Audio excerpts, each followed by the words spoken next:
Tonight, lawmakers are considering mental health training for officers. It comes as law enforcement is under national scrutiny for their approach with the mentally ill. Fox 23 senior reporter Quentis joins us now with details.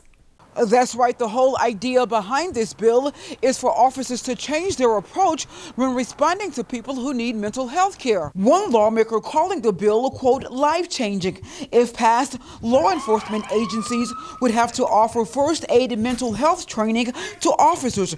This is for both city and county officials. Agencies would also be required to have one officer with training in crisis intervention to help deal with people who are mentally ill. And it doesn't stop there.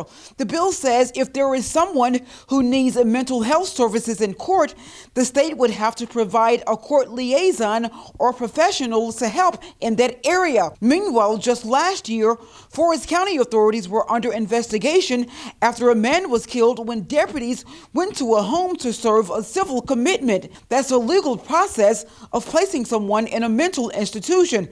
It's important to note an investigation by the Attorney General's office showed no wrongdoing on behalf of the deputies. However, Sheriff Charlie Sims says there were a lot of lessons learned, including the need for training to respond to mental health calls.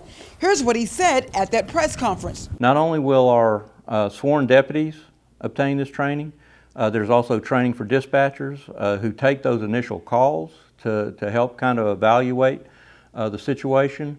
And we're also getting this training for our corrections officers. Now, also during that press conference, Sheriff Sims told me the majority of his deputies were trained in crisis intervention.